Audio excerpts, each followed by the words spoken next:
आज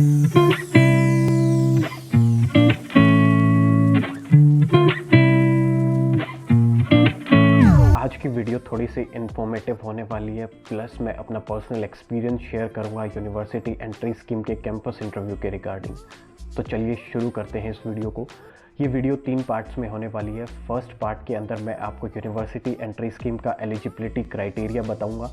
सेकेंड, मैं आपको डूज एंड डोंट्स के बारे में बताऊँगा। थर्ड पार्ट के अंदर मैं अपना पर्सनल एक्सपीरियंस शेयर करूँगा। सो फर्स्ट पार्ट में जो आपका एलिजिबिलिटी क्राइटेरिया रहता है वो है आपका इंजीनियरिंग स्टूडेंट आपका होना ज़रूरी है। आप फाइनल ईयर ऑफ इंजीनियरिंग में हो, 21 to 24 आपकी एज होनी चाहिए, प्लस आप सिंगल हो और जो आपकी परसेंटेज है वो 60% आपकी होनी चाहिए aggregate without any backlog.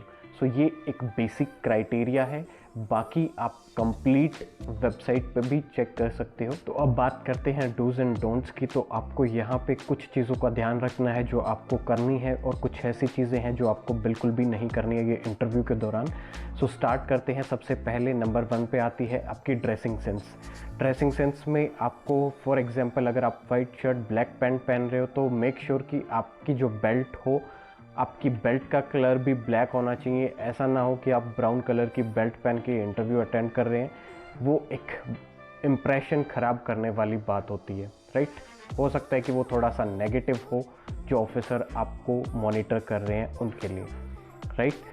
Coming to the second point, the moment you are entering in the room, जब आप ग्रुप डिस्कशन के लिए जा रहे हो तो आपका जितना भी ग्रुप है, 8 लोग 10 लोग या 12 लोग आपके ग्रुप में हैं, तो जब भी आप वहाँ पे जा रहे हो तो मेक श्योर कि आप good morning sir, good morning ma'am के साथ ऑफिसर को ग्रीट करें, और तब तक वेट करें जब तक उनकी कोई नेक्स्ट इंस्ट्रक्शन नहीं आती है। फॉर एग्जांपल अगर वो आपको बैठने के लिए नहीं बोलते हैं तब तक ना बैठे, राइट।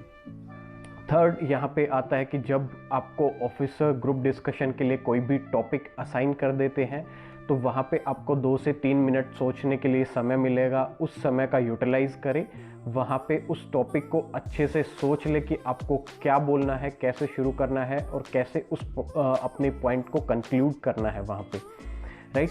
सो यहाँ पे एक सबसे इम्पॉर्टेंट पॉइंट है कि जब भी ग्रुप डिस्कशन के लिए नेक्स्ट इंस्ट्रक्शन आए, जब भी ऑफिसर आपको बोले कि let's start the group discussion now, right, इस मोमेंट पे आपको इमीडिएट एक्शन लेना है और लीड के साथ ग्रुप डिस्कशन शुरू करना है। अपना स्ट्रॉन्ग पॉइंट रखे। देन अगर कोई सेकंड पर्सन बोलना शुरू कर देता है तो उस केस में आप चुप हो जाए। अगर आपको लीड का ऑप्शन नहीं मिलता है तो भी घबराना नहीं है, वहाँ पे अपनी बारी का वेट कीजिए, किसी के साथ लड़ना नहीं है वहाँ पे। सेकंड जो मैं यहाँ पे मेंशन करना चाहूँगा वो ये कि लोग आपस में इसको डिबेट के तौर पे ले लेते हैं, आपस में लड़ने लग जाते हैं, एक दूसरे को बोलने नहीं देते। वो बिल्कुल भी नहीं करना है आपको, दैट्स अ नेगेटिव इम्प्रेशन। जब भी 2 ग्रुप्स के अंदर ऐसा हो रहा है कि लोग बोले जा रहे हैं, ऐसे मोमेंट पे आप बिल्कुल चुप रहिएगा और वेट कीजिएगा कि कब वो जाके एक थोड़ा सा सॉफ्ट कॉर्नर के ऊपर आता है, तभी अपना एक स्ट्रॉन्ग पॉइंट रखें। ये आपके लिए एक अच्छी लीड हो सकती है जो ऑफिसर पे आपका अच्छा इंप्रेशन बनाएगी, right. Coming to the next point कि आपकी एक बॉडी लैंग्वेज अच्छी होनी चाहिए। बॉडी लैंग्वेज अच्छी होने से मतलब है कि आप जब भी वहाँ पे बैठते हो तो जर्नली जो मैंने देखा है और जैसा मैंने लोगों से डिस्कस करके एनालाइज किया है, वहाँ पे आप टेबल के ऊपर भी विजिबल होते हो, टेबल के नीचे भी आपके पैर विजिबल होते हैं। तो मेक श्योर कि हाथ से आप कोई भी ऐसे ऐसे करके ये चीज़, इस तरीके का कोई भी मूवमेंट ना करें। ये आपको टेंस्ड दिखाएगा कि आप या तो टेंशन में हो या फिर आप थोड़ा सा नर्वस फील कर रहे हो, राइट। पैर से भी कोई भी आवाज़ ना करें जिससे कि ऑफिसर इरिटेट हो जाए और या तो वो आपको कुछ बोले या फिर कुछ नेगेटिव मार्क आपको दे दे। तो ये भी आपको बिल्कुल नहीं करना है। सेकंड पॉइंट हमारा हो गया। थर्ड पॉइंट पे आते हैं कि क्वेश्चंस का आंसर आपको करना कैसे है। सो डिस्कशन जब होता है तो वहाँ पे सभी लोग अपना पॉइंट रखते हैं, बट एक Q&A फॉर्म भी यहाँ पे होती है जहाँ ऑफिसर 1 बाय 1 सबसे क्वेश्चंस करते हैं। अगर आपका नंबर आता है और आपको उस क्वेश्चन का आंसर अच्छे से पता है तो ही आप आंसर करें, अगर नहीं आता तो you can say sorry sir, और you can say sorry sir I don't know the answer. आप इस तरीके से बोल के उस क्वेश्चन को स्किप कर सकते हैं। हो सकता है ऑफिसर उसके बाद आपसे कोई नेक्स्ट क्वेश्चन पूछे या किसी नेक्स्ट पर्सन पे स्विच कर दे, तो मेक श्योर कि आपको उनको घुमाना नहीं है। अगर आप उनको घुमाओगे तो वो ढेरों इंटरव्यूज़ लेते हैं एक दिन में, तो उनको पता होती है ये सारी चीज़ें। अगर आपको आंसर नहीं पता और आप उनको घुमाने की कोशिश कर रहे हो तो वो एक आपके नेगेटिव पॉइंट हो सकता है, तो ये आपको बिल्कुल भी नहीं करना है ऐसी सिचुएशन में।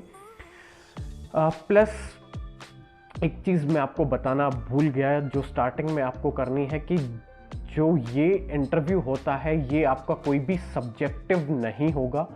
मेक श्योर आपको थोड़ी सी जनरल नॉलेज होनी चाहिए जो लाइफ के अंदर आपकी यूज़ होती हो, प्लस आपको करंट अफेयर्स से भी आपको पक्की पकड़ होनी चाहिए उसके ऊपर, कि अगर कोई पॉइंट वहाँ से आता है तो आप उस पॉइंट पे अपना पॉइंट रख पाएँ, राइट। अब यहाँ पे एक पॉइंट आता है कि जब क्वेश्चन एंड आंसर सेशन हो रहा होता है तो फॉर एग्जांपल आपसे 5 क्वेश्चंस पूछे गए और 5 में से आपको सिर्फ 2 के ही आंसर्स पता थे जो आपने अच्छे से दिए और 3 के आंसर्स आप नहीं दे पाए, तो वहाँ पे आपको घबराना नहीं है। ऐसे सिचुएशन में बिल्कुल नॉर्मल एक काम इंसान की तरह वहाँ पे बैठे रहें, सिचुएशन को ऑब्जर्व करें क्या हो रहा है। सो मेक श्योर कि जब किसी और कैंडिडेट का नंबर आ रहा है और आपको उसका आंसर पता है उस क्वेश्चन का, तो सॉफ्टली आपको हैंड रेज करना है, और अगर आपको ऑफिसर नोटिस कर लेते हैं और परमिशन दे देते हैं so you can answer that question. But यहाँ भी आपको ये ध्यान रखना है कि अगर जो कैंडिडेट आंसर दे रहा है अगर उसको आंसर पता है तो बहुत अच्छी बात है, अगर उसको नहीं पता है और वो सोच रहा है, अगर उसने अपना टाइम ऐसी मोमेंट पे आपको हैंड रेज करना है जब वो इंसान गिव अप कर चुका होता है उस क्वेश्चन से। ऐसा ना हो कि आप ऑफिसर ने क्वेश्चन पूछा और सीधा आप हैंड रेज कर दे, तो वो भी आपका नेगेटिव पॉइंट होगा। ये शो करता है कि आप दूसरे इंसान को चांस नहीं दे रहे हो, राइट। अगर ऑफिसर ने उनको चांस दिया तो पहले उनको बोलने दीजिए, अगर उनको आंसर नहीं आता है तो ही आपको हैंड रेज करके वहाँ पे आंसर देना है। मेरे केस में भी ऐसा हुआ था, वो मैं बताऊँगा आपको कि मैंने उस सिचुएशन में क्या किया था, राइट। सबसे लास्ट कहूँगा मैं और इम्पोर्टेंट पॉइंट कहूँगा कि अपनी टोन को थोड़ा सा सॉफ्ट रखे, हार्श ना हो, कुछ ऐसा ना बोले या कुछ ऐसी टोन का यूज़ ना करे जिससे ऑफिसर इरिटेट हो जाए, क्योंकि वो आपके ऑर्डर सुनने के लिए वहाँ पे नहीं बैठे हैं। थोड़ा सा पोलाइटली, थोड़ा सा सॉफ्टनेस के साथ ही आंसर करें। सो अब बात करते हैं कि मेरा एक्सपीरियंस कैसा रहा यूनिवर्सिटी एंट्री स्कीम का। मेरे केस में ये जून जुलाई 2017 में फॉर्म रिलीज़ हुए थे जब मैंने ये एप्लीकेशन फॉर्म फिल किया, एंड सितंबर एंड 2017 में मेरा कैंपस इंटरव्यू कंडक्ट हुआ जो कि कॉलेज कैंपस ही था, और लगभग 800 बच्चों ने इसके अंदर पार्टिसिपेट किया था इस कैंपस इंटरव्यू में। 2 से ढाई महीने के बाद मेरा रिज़ल्ट अनाउंस हुआ और उन 800 बच्चों में से 3 लोगों का सिलेक्शन हुआ, जिसमें से मैं भी एक था। आपके पास एक मेल आती है जिस पे लिखा होता है कि call up later for university entry scheme Indian navy, ऐसे करके आपके पास एक मेल आती है। सो मेरे पास भी वो मेल आई थी। 22 जनवरी 2018 को मेरा कोयम्बटूर के अंदर SSB था, जो कि आपको पता ही है 5 डेज़ के लिए जो SSB होता है। सो यहाँ पे मैं एक इम्पॉर्टेंट पॉइंट बताऊँगा कि जो ग्रुप डिस्कशन के अंदर मेरे सिलेक्शन के टाइम मेरे लिए जो काम आए थे वो पॉइंट्स। सबसे पहली बात, मैंने आपको लीड एंड कंक्लूजन के लिए बोला है, तो मैं लीड नहीं ले पाया था ग्रुप डिस्कशन में। जो टॉपिक था वहाँ पे किसी और ने स्टार्ट ले लिया था, तो बिल्कुल भी वहाँ पे मैं घबराया नहीं उस सिचुएशन में। मैंने अपना पॉइंट कंक्लूजन का बहुत अच्छे से रखा, जो मेरे लिए एक प्लस फैक्टर था। सेकंड जो पॉइंट था वो मेरे लिए ये था कि अगर मेरे से जो क्वेश्चंस पूछे गए थे, मैंने वहाँ पे मैक्सिमम क्वेश्चंस का आंसर किया। जो मुझे नहीं पता था मैंने सिंपली नो सर बोल के वो क्वेश्चंस पास ऑन कर दिए थे, यानी कि स्किप कर दिए थे वो क्वेश्चंस। थर्ड जो इम्पोर्टेंट पॉइंट रहा, जो क्वेश्चंस 2 से 3 क्वेश्चंस ऐसे थे जो दूसरे लोगों से ऑफिसर ने पूछे थे, जिनका आंसर मैंने दिया था क्योंकि मुझे बहुत अच्छे से पता थे वो क्वेश्चंस। वो क्वेश्चंस के मैं एग्जांपल भी आपको बता देता हूँ कि कैसे क्वेश्चंस थे। जैसे उन्होंने एक क्वेश्चन पूछा था कि ब्लूटूथ की कनेक्टिविटी रेंज कितनी होती है, राइट। एक क्वेश्चन ये था। सेकंड क्वेश्चन जो था वो था 4G के ऊपर, 4G की क्या प्रोज एंड कॉन्स हैं। तो इस तरीके के क्वेश्चंस आपसे पूछे जाते हैं। ये मेरा एक्सपीरियंस था। अब वापस से आते हैं 22 दिसंबर 2018 मंडे का दिन। सुबह 6 बजे को हमें रिपोर्ट करना था कोयम्बटूर रेलवे स्टेशन पे। सो मेरा एक्सपीरियंस ऐसा था कि मैंने दिल्ली से फ़्लाइट ली थी। It was a stop over flight, Delhi से चेन्नई, देन चेन्नई से मैं कोयम्बटूर पहुंचा था। कोयम्बटूर रेलवे स्टेशन से मॉर्निंग 6 o'clock एग्जैक्ट हमें ले जाया गया इंटरव्यू स्पॉट पे, जहां हमारा इंटरव्यू होना था।